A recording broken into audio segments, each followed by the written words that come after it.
First story is titled, Am I the a-hole for refusing to take in my half-brother after my dad kicked me out when I was 7 months pregnant? I, female 32, lost my mother when I was young. My dad met my stepmom and got married to her shortly. I have a half-brother and we grew up together. I was dealing with issues and resorted to the outside for support. I found out I was pregnant when I was 17 and my dad was mad at me. He took away my college fund and saved it for my brother. He and my stepmom told me I needed to get a job since I wasn't going to college and ended up telling me to leave the house when I was 7 months pregnant. I lived with my ex's family despite issues I had with my ex until my daughter was 2 years old. We got separated and moved out from my ex family house and rented a place that I paid for by working at a restaurant. My daughter is doing well and is concentrating on school and art. I heard that my half-brother dropped out of college and that he got involved in debts that my dad ended up paying for. My half-brother went back to live at his parents' house with his pregnant wife, but my dad couldn't pay mortgage anymore and decided to sell the house, pay for debts, and buy a small apartment. My half-brother never reached out nor tried to have a relationship with me. I met him at the restaurant and he started telling me about what happened with my dad. I tried to end the conversation since I wasn't feeling comfortable, and 2 days after that, my dad was at my door. I told him he wasn't allowed to come in after he started asking about my daughter and suddenly started to care. I asked him why he came, and he went on about his health problems, his daughter-in-law's issues with my stepmom, and how the apartment was unbearable with the constant fights and arguments. He asked if I could take in my brother, since his wife can no longer stay with him and causing issues. He said that my apartment was spacious and it's only me and my daughter there. He said that his son can't afford a rent right now and that I should take this chance to get to know him and his family better. I told him I can't take him in. I didn't want to bring it up, but I reminded him that he kicked me out when I was 7 months pregnant. My dad told me that I'm his sister and needed to help and asked if I'd react differently if he was not my half-brother. The argument went on. He told me to not try to punish him by using his son, and that my stepmom will then be right about me if I refuse. We haven't talked since, and I have mixed feelings about this. I feel awful, to be honest, and I don't even know how my daughter would react to this. Now for the top comments. Not the a-hole. Your father abandoned you in favor of his new family, and now that it's gone to crap, expects you to help him? Don't allow these people anywhere near you or your daughter. It's just too much for me to take when I'm barely able to stand on my feet. I have experienced difficult times and my family didn't bother even ask how I was doing. They weren't even there for my daughter to try and have a relationship with her. My stepmom still feels the same about me and expects me to keep the peace. I think the best thing for you to do is to go no contact. Block them from all forms of communication and don't look back. Best of luck to you. Not the a-hole. Girl, no. Don't let him gaslight you into guilt. They kicked you out and forgot about you at one of the most vulnerable times in your life. Don't adjust anything for them. Your brother will figure it out if daddy stops saving him. You figured it out. No, ma'am. Don't allow any of this negativity into your space. And who cares what your stepmother thinks about you?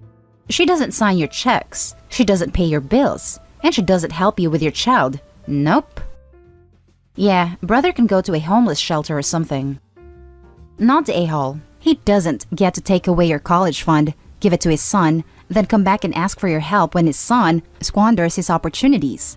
You're doing well for yourself and your daughter. And him adding that barb about his wife, who even cares what his wife thinks, especially after all this time? Stepmother couldn't even raise her own son to be independent and capable. What makes you think I care about her opinion? Now for the next story. Am I the a-hole for telling my youngest daughter that I cannot give her away at her wedding? Long backstory. I have 2 daughters, Anna, elder, and Carly, younger, who are a year apart. Carly and Anna were close when they were younger but drifted apart in their teenage years. I think she started resenting Carly because Carly always seemed to do well, academically and socially.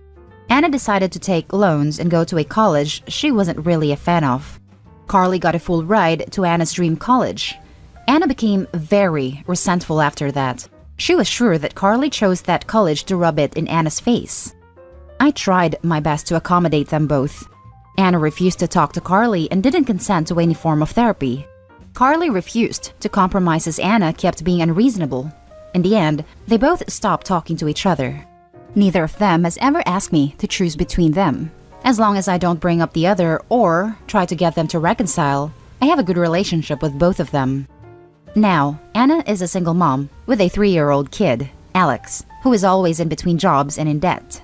Me and my now wife help out when we can. She receives a bit of child support, but I have to admit that she is struggling. Carly, on the other hand, lives comfortably, has an incredible job, and is living with her long-term boyfriend. Recently, Carly announced that her boyfriend proposed and that she wants to plan a wedding in 2022.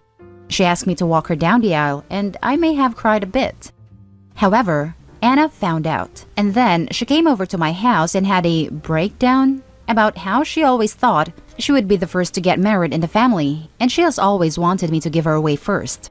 I tried to console her, but she ended up getting angry and told me that I should refuse to give away Carly or have a father-daughter dance with her at the wedding. At first, I refused, but she then threatened to cut off all contact between her/Alex and us. If Alex wasn't in the picture, I would have cut Anna off. As things stand, I need to consider Alex's well-being. Carly is staunchly child-free, and it's very possible that Alex is going to be my only grandchild. Without my help, Alex's life is just going to be much harder, and I cannot abandon Alex with a good conscience. While I understood that Carly would be upset, Alex was a child, and he is priority. I spoke to Carly, explained the situation. I told her that there was still time, and I would figure out a way to get Anna to change her mind. If not, I still promised her that I would still be very involved with her wedding, except those 2 things. Carly just laughed and told me not to bother with her anymore and told me she wasn't going to invite me to her wedding. I definitely know that Anna is an a-hole putting me in this position. But am I the a-hole for expecting Carly to be more understanding?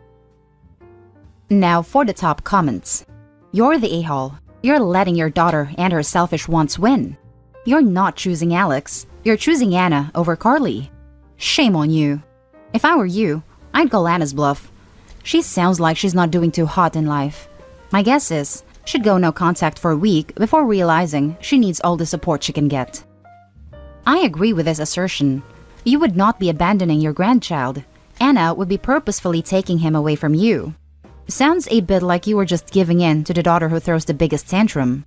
It sucks to see parents choose the selfish, bratty kid because of the grandkids, yet throw away their other daughter who is obviously not as important as she isn't providing you with grandkids.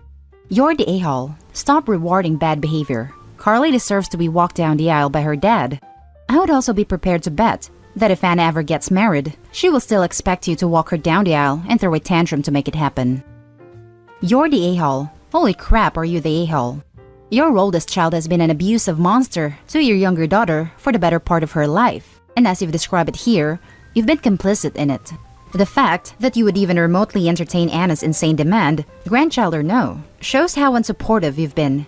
If you want any hope of keeping Carly in your life, tell Anna she's being ridiculous and you're not going to allow her to dictate the terms of your relationship with Carly. Jesus Christ, I can't believe you need someone to tell you this. You're the a-hole 100%. Neither of them has ever asked me to choose between them. Well, Anna just asked, and you gave in to her immediately.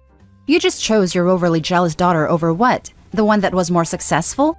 Carly's being punished because she was better in school, more social, etc.? How is that fair? And using your reasoning as Carly will never give you grandchildren, is that the price of love to you? It sounds like Anna has been throwing herself a pity party because she doesn't want to come to terms with the fact that she is different than her sister. Not worse or better, but different. And you just validated her not coming to terms with that. I'm glad Carly uninvited you from the wedding. Who treats their daughter like that and still expects to be in their life? Now for the last story. Am I the a-hole for not following ex's wishes to not be involved with my son? Well, she was technically a fling, but I'll still say ex though. Anyways, I was a young and dumb 18-year-old who thought I was so cool for hooking up with an older married woman. She was 30, and that was considered older to me. I admit, it was not my proudest moment, but I was going through a bad time in my life and was making a lot of reckless choices. Things ended after 3 months and didn't hear from her again. Don't think I'll have enough characters to explain the whole story, so I will need to keep it brief. I found out we had a son together, Jay, who's now 20. He knew about me for years and found me. Her husband found out she cheated as soon as she got pregnant, but still stuck around while Jay was growing up. I never had a clue about his existence until now. When Jay reached out, he just wanted to get to know me, so we met up. From there, we started talking more regularly, and I learned about his home life. Jay doesn't get along with his dad at all, felt they were never close for as long as he can remember, and there was always this detachment that he didn't understand until he was told the truth. The more I spent time with Jay, the closer we became. It's made me feel sad, honestly, that I couldn't be in his life sooner, and feel like I missed so much. We talk to each other regularly, and he comes to my house almost every other weekend. Safe to say, we've bonded quite a lot. A couple nights ago, I was contacted by my ex, and she told me Jay has completely pulled away from her husband and doesn't want to speak to him. She feels my relationship with Jay is what's causing this and asked me to limit contact with him. When I refused, she berated me for causing them problems and said I don't even belong in his life when I've only been a dad less than a year. I ended up getting some things off my chest that I didn't get the chance to do before since finding out I had a son. Our fight didn't get anywhere, and I haven't spoken to her. I did talk to Jay about this, and he said whenever he visited, they fought, and Jay got tired of his controlling behavior. Turns out, they were also fighting because of the fact Jay was spending more time with me. While it makes me feel good that my son wants to spend time with me, I do feel guilty that it's caused him to distance himself from my ex-husband. I feel like my presence has made their strained relationship worse, and I don't know if I'm being a selfish a-hole here by not limiting my involvement. I have encouraged Jay to speak with him, but he seems set on not wanting any more to do with him. Now for the top comments. Not the a-hole. He deserves a relationship with you. It's great. You welcome him with open arms and are treating him with honest and caring respect. It's clear he doesn't get enough of that at home. Also, don't blame yourself for being young and dumb. You were only 18, and she was the experienced adult who should know better. I wonder what people would say if it was a 30-year-old man who impregnated an 18-year-old. Edit. In case it wasn't clear, my last comment is to imply that this woman sounds like a predator. 18 is so young, and I hate that OP blames himself when what she did was very shifty. As for the strain on the marriage is from her cheating, she should have known your son would come and find you eventually. Sounds like your son's mother and her husband thought, as long as you weren't in the picture, they could pretend to get past the cheating. Not the a-hole. Your son is a grown adult and can choose to spend time with whomever he wants. If his stepdad did a better job bonding with him as a child, then maybe he wouldn't cast him aside like he is doing now. This drama is on them. 1. The mom cheated with Opie. 2. Her husband stayed with her and resented a fair baby. 3. The mom never told Opie he was a dad, then gets all pissy because he's getting involved now and only knew him for a year, because he only learned of his existence a year ago. Yeah, I think this drama is on them sums it up pretty well. Not the a-hole. Wow, you have done everything right and nothing wrong. Sounds like Jay unfortunately has a bit of a toxic life at home. Jay is a grown man and can make his own choices. I feel sad for Jay that he has felt that detachment from his, let's call him stepfather, but realistically, Jay should be and feel supported to get to know you. I know this as a dad. If I was in his situation, I would support my son to meet his bio dad. Hopefully that made sense. If crap hits the fan, I'd be prepared to take him in and show him the fatherly love he's obviously lacked for 20 years. It's what's made me regret my action the most, although I could never regret having Jay. He and his dad had to live with the consequences of our actions. Jay's been living on his own since he started college, so he's not currently living with them, but I'd still be willing to help out in the future if he ever needs it. I'm doing what I can to make up for the years we lost now. And that's the end of this video, folks. As always, leave a comment and hit like and subscribe. And if you want more of this content, turn your notification on to get updated on the latest videos. And I'll catch you in the next one. Stay safe.